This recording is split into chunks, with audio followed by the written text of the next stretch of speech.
This is episode 6 of Teacher Approved. You're listening to Teacher Approved, the podcast helping educators elevate what matters and simplify the rest. I'm Heidi. And I'm Emily. We're the creators behind Second Story Window, where we give research-based and teacher-approved strategies that make teaching less stressful and more effective. You can check out the show notes and resources from each episode at secondstorywindow.net. We're so glad you're tuning in today. Let's get to the show. Hey there, thanks for joining us today.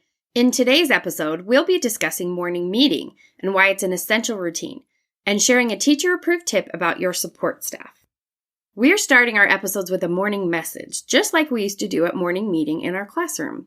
This week's morning message is, how can you build classroom community? Heidi, what do you think?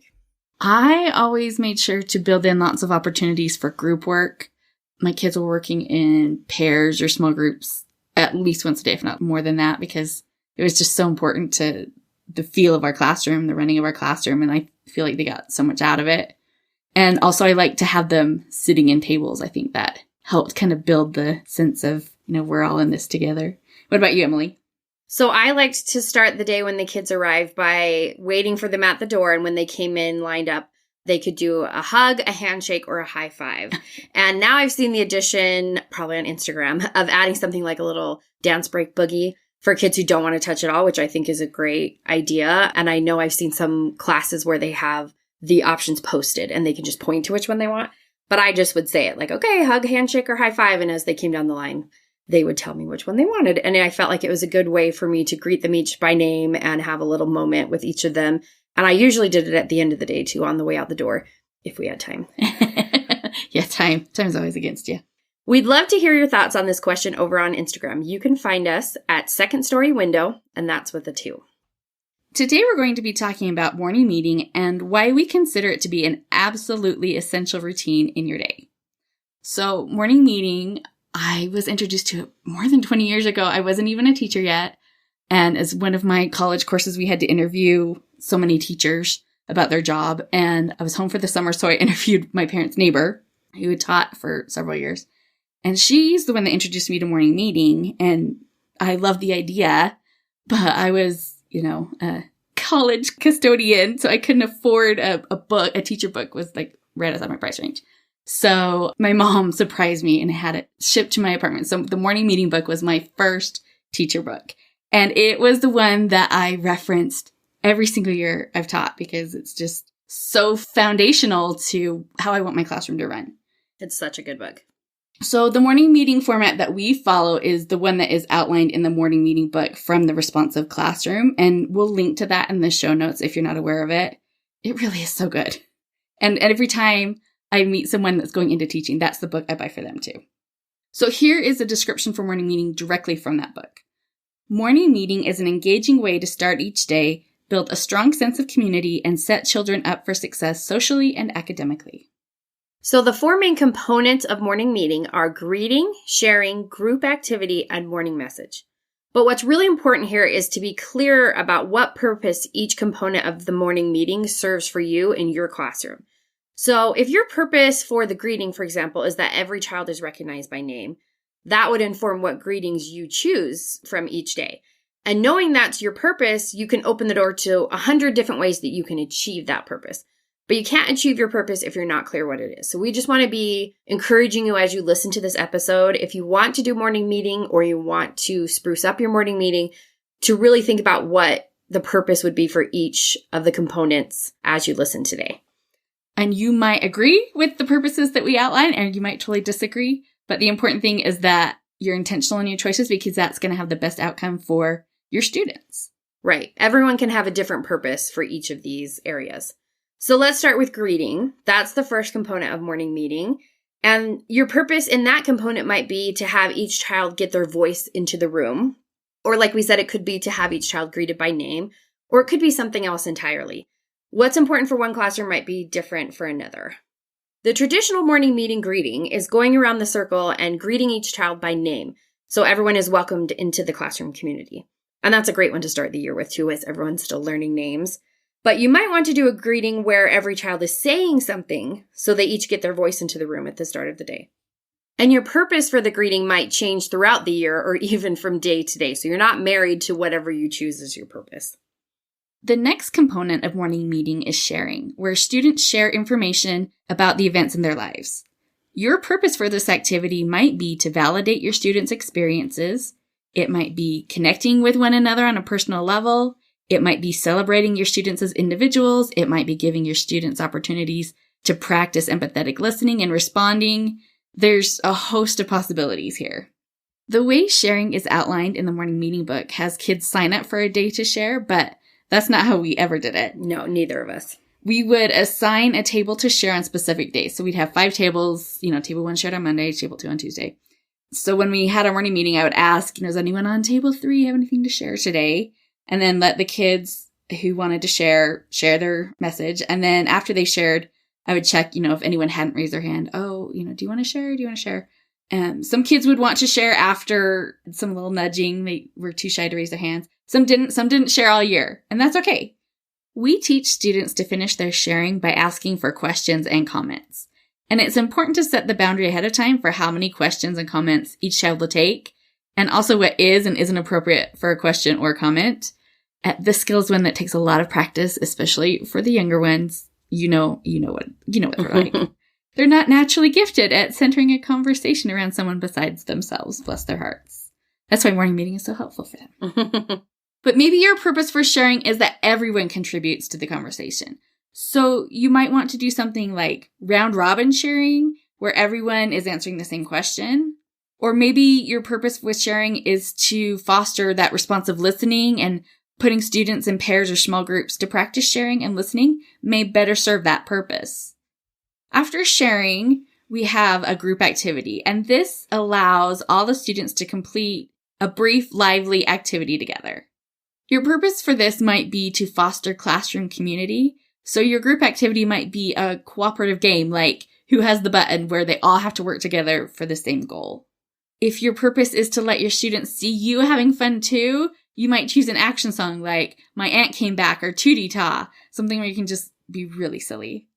It might be that you want to practice academic skills by doing something like skip counting around the circle, and we go by twos, and every time we say a multiple of 10, everyone stands up. It might be that your purpose is to get the wiggles out so you can focus on something academic in a few minutes. So you might want to do a freeze dance or an activity like Akabaka Soda Cracker. Do you know what that is, Emily? No. Oh, so you'd say a little rhyme, Akabaka Soda Cracker, Akabaka Boo, Akabaka Soda Cracker, out goes you. And as you're saying that, you're doing jumping jacks. And when you end on you, anyone with their feet apart has to sit down and they're out. And it goes really fast. So even if you get out, you can get back in the game in 10 seconds, That's a fun one. It's a fun moving one. If your purpose is to help kids work on their social skills, you may want to do an activity where there are winners and losers. We generally try to avoid these activities in the younger classrooms, but this is a safe space to build that frustration tolerance and learn how to work as a team and practice being a gracious loser and a gracious winner. Just make sure that you set goals for these behaviors before the activity and then discuss them after. And they need lots of practice with that. In the last component of morning meetings, students interact with a short message written by their teacher. If the purpose of the morning message for you is to help students focus on work they will see later in the school day, you might choose an academic question with multiple right answers that lends itself to discussion. If the purpose is to help kids know what to expect during the day, you might want to explain the upcoming schedule and answer their common daily questions like what the lunch special is today in your morning message. And we've seen lots of teachers like to do this in a letter style. If you need to prep your kids on how to behave in an upcoming assembly, or discuss how they're treating the music teacher, or about choosing good recess activities, you may design a morning message that fosters community discussions about important topics. So like I mentioned earlier, the morning meeting book was my first teacher book. I got it when I was still an undergrad. And in one of my classes, I had to do a presentation. I don't even remember what the presentation was, what the purpose was, but I chose to do it on morning meeting. And so I had some volunteers come up and I gave them each a balloon that they had to keep bouncing in the air. And on the balloon, it had things written like, oh, argued with my mom, didn't get a breakfast, can't find my backpack, didn't do my homework, things that kids might encounter in a regular morning before they come to school. And so they had to keep these balloons up, and I would add some to their balloon juggling situation. But then I started giving them math problems to do, and simple math problems, they were fine. But then as the math problems got more complicated, juggling those balloons became more tricky. And so I talked about how morning meeting can come in like a pin and kind of just like pop those balloons. Maybe it's not totally popping them, but letting the air out a little bit so that kids can regulate their nervous systems better, and they're able to focus on the purpose of school, which is learning. So they can let go of some of those burdens that they're trying to carry and just be little kids. And that's why morning meeting is so important, and it has so many benefits. And we consider it a non-negotiable part of our day, and here are some benefits to what it provides for you. Morning meeting is designed to include each child, which creates a sense of belonging. It allows students low-risk opportunities to share and be involved in a safe environment that nurtures their self-confidence. It strengthens communication abilities and builds problem-solving skills. It encourages cooperation and inclusion. And it helps level the playing field, so I'm not just the teacher on the stage. I'm just another human, and we are having a human experience together. And it helped me have a positive connection with all of my students at the start of our day together. So we're not starting the day with a deficit. We're filling our buckets together first and reminding ourselves that we do like each other. And it helps them to get to know each other. They can see connections with others that maybe they haven't noticed otherwise. And it gives us a chance to celebrate our differences as well. But when we sat down to start a list of all the benefits of morning meeting, this list kept growing. So Emily, what else did we come up with? Some of the other benefits are that morning meeting incorporates playfulness and lightheartedness that strengthens your bonds with each other, and it sets the stage for deeper connections. Morning meeting builds your classroom identity in intentional, positive ways. You could have a class identity as a trouble class. Like your class will develop some identity. So it could be a trouble class. It could be a jokester class that's always being mean to each other. Here, we're building a beautiful cooperative classroom identity where we value each other and what they bring to the group. And we're doing that intentionally with morning meeting. We're not just going to wait and let the classroom identity develop on its own. We're going to encourage it to be the identity that we want it to be. Morning meeting also practices social skills like sharing, listening, responding, which builds social awareness that will benefit them outside of morning meeting. And morning meeting provides a safe space to address issues that may arise in your classroom or on the playground or in the lunchroom. You know what issues we're talking about. This is the place where you can talk about those in a really safe environment. So the key with morning meeting is consistency. What we do every day matters more than what we do once in a while. That's what one of our favorite people, Gretchen Rubin, says. The power in this routine is that it is routine and you prioritize it every day. So deciding that you will do it every day, even if you have to make it quick some days, eliminates the need for a daily decision about whether or not you're going to do it today. If you know you're doing it every day, no matter what, it's going to happen, and you can just adjust how you can do things quickly today. You can think of the quickest activities. I know Zoom is my favorite group activity that if you're in a hurry, that one's super fast. And the ball roll is a great quick greeting if you need one. The consistency of morning meeting has a huge return on investment. 15 to 20 minutes in the morning for morning meeting pays big dividends of benefits for your classroom community for the rest of the day. And also, students knowing what to expect every morning really helps make your classroom a predictable, safe environment. We don't know what situation a child has just walked out of when they walk into your classroom, but they will feel more confident arriving to school when they know exactly what to expect in your classroom in the morning. If you think back to the start of our podcast episode today, we start each episode with a morning message. We thought really hard about how we could recreate the experience of morning meeting and building a community here in this audio format. We decided that we wanted to start each episode with a morning message to serve as a welcome to you in this space and to let you know that we're glad you're a part of this community.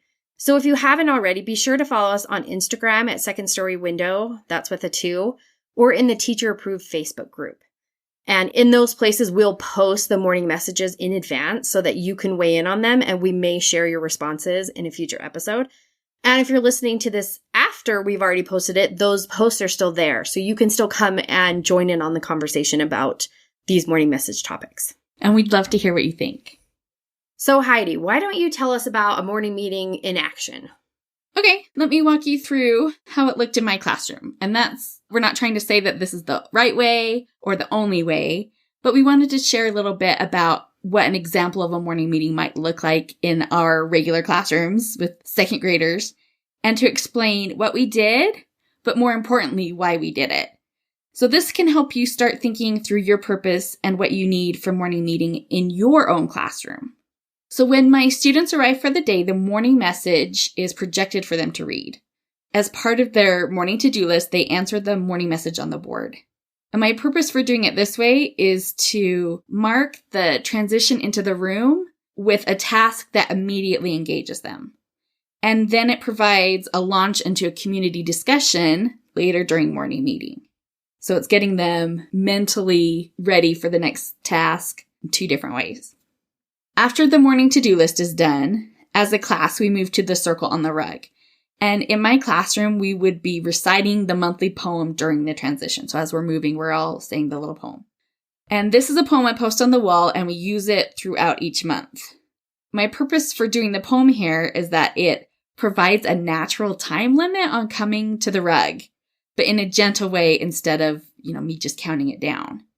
And then it provides a group experience around poetry and language, because it's sometimes hard to get poetry into your classroom. And it's just a very calming way to start the morning meeting routine. Once everyone is seated at the circle, I usually begin the greeting, or I select another child to do it. In general, my purpose is recognizing each child by name and acknowledging, "You're here, we see you, we're so glad you're here." So some morning it's a quick, "Good morning, Alice," and we pass the handshake around the room. Other mornings, it's a song that calls each child by name. I mentioned the ball roll, silly greetings in other languages. We did lots of different things. Next, we'd have sharing. And my purpose with sharing was making sure that each child knew that during the course of the week, they would have the opportunity to have the spotlight on them at least once. So I assign each table a day to share. As we said earlier, nobody has to share, but everyone has the opportunity. My other purpose with sharing is for students to practice being good listeners. So I do a lot of modeling here and coaching. For example, if a student shares, "My dog got a haircut yesterday," and another student responds, "I have a dog," I try to jump in with an acknowledgement and a redirection. So I would acknowledge, "That's great, you have a dog. Sounds like you and Aaliyah have something in common that you can talk about at recess. But what can you ask Aaliyah about her dog?" And we might be doing that all year. Yes, they sometimes need this extra coaching practice. But I do think it really definitely pays off. And then we do an activity based on the needs of the kids and honestly how much energy I have that day. And Emily, you did a lot with morning messages. Do you want to share a little bit about that? Yes. So we like to do morning messages as a question of the day style. Our question morning messages would mix in topics that are academic to warm their brains up for the day, as well as community and social questions that our class needed to have a discussion about. And we always ended Friday with a joke or a riddle. They really love that. Yes, so they do. We actually sell bundles of editable morning messages for 1st through 4th grade. So if you're looking for a done for you morning message resource, we got your back. They are on Google Slides, and we provide something for you every day. We've got themes for each day of the week, but you can also edit them and put in any message that you like. We'll include the link to these morning messages bundles in the show notes. So Heidi and I both would have the message posted in our classrooms when the students arrived, and answering the message would be part of their morning to-do list. And then we could share the responses to that message later in morning meeting. Sometimes I'd ask who wanted to share their responses. Other times I'd see a response on the board that would provoke good discussion, and I'd ask that student if they wanted to share. And then we transition from our big circle on the rug to our spots on the rug for the first lesson of the day. And that's how I ended morning meeting for a long time too, until I started incorporating a mindfulness moment. What that looked like completely depended on the day and the needs of my kids. It might be a guided meditation or a mindful movement activity, and then we always ended with 10 to 30 seconds of deep breathing. Deep breath in, long breath out. I started doing this with a difficult group of kids, but I loved what they were getting out of it so much that I continued to do it every year after that. And then when we started teaching preschool, Emily and I would end our little preschool morning meeting with a stretching routine and a breathing exercise. You might need that breathing exercise as much as your kids do. We hope this discussion about morning meeting is helping you evaluate what your purpose is with morning meeting and maybe giving you some ideas of how you can mix things up now that we're getting to the end of the school year, or to maybe start your morning meeting if you've never done one before and you can see all the amazing benefits that it can bring to your classrooms. And it's never too late to start morning meeting. Absolutely. Now let's talk about this week's teacher-approved tip. Each week, we're going to leave you with a small actionable tip that you can apply in your classroom today. This week's teacher-approved tip is recognize your support staff. Our school secretaries, custodians, librarians, and other support staff do so much for us at our schools. This week, try to do something to recognize their hard work and make sure they know how much you appreciate them and how you know you need them. This would be a good experience to involve your class in as well. To wrap up the show, we're going to share what we're giving extra credit to this week. Heidi, what are you giving extra credit to this week?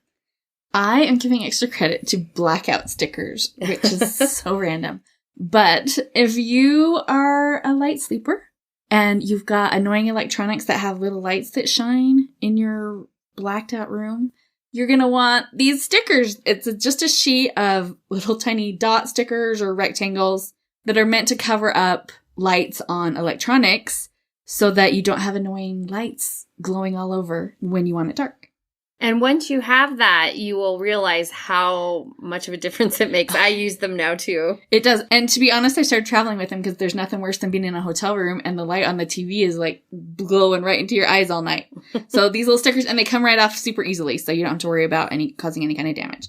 Kind of expensive for stickers, but so worth it. What about you, Emily? What's your extra credit? So I'm giving extra credit to the Kindergarten Pep Talk hotline. You've probably heard about this. It's a school in California that has this hotline you can call, and you can press a different number depending on what you need. So you can, if you're feeling, I'm trying to remember, I think it's if you're feeling mad, frustrated, or nervous, you press 1. If you need words of encouragement and life advice, you press 2. If you need a pep talk from kindergartners, you press 3. And if you need to hear kids laughing with delight, you press 4. And we just did it right now before we recorded, and it just made us smile. It's so sweet. It's so pure and so sweet. And you can get advice like, if you're sad or angry, you should go get a cookie. Or go get your wallet and spend it on ice cream and shoes, which I fully support this advice. That does make me happy. And hearing the children laugh with delight will make you laugh with delight. And apparently they're going to be updating these messages in the future too. And they're also available in Spanish. Yes, and you'll just love hearing their sweet little voices. And the phone number for that is 707-998-8410. And we'll put that in the show notes too. Please listen to the following options for encouraging messages. If you're feeling mad, frustrated, or nervous, press 1. If you need words of encouragement and life advice, press 2. If you need a pep talk from kindergartners, press 3. If you need to hear kids laughing with delight, press 4. If you're frustrated, you can always go to your bedroom, punch a pillow, or cry on it, and just go scream outside. Be grateful for yourself. Dude, live it up. I trust that you can make things right. If you're feeling up high and unbalanced, think of groundhogs. It's okay to be different. We all really like you. That's it for today's episode. Consider making morning meeting a non-negotiable part of your day. And don't forget today's teacher-approved tip to recognize your support staff. Thank you for listening. If you like this episode, please leave us a rating and review in your podcast app. Reviews are so helpful for podcasters. See you next week. We hope you enjoyed this episode of Teacher Approved. I'm Heidi. And I'm Emily. Thank you for listening. Be sure to follow or subscribe in your podcast app so that you never miss an episode. You can connect with us and other teachers in the Teacher Approved Facebook group. We'll see you here next week. Bye for now. Bye.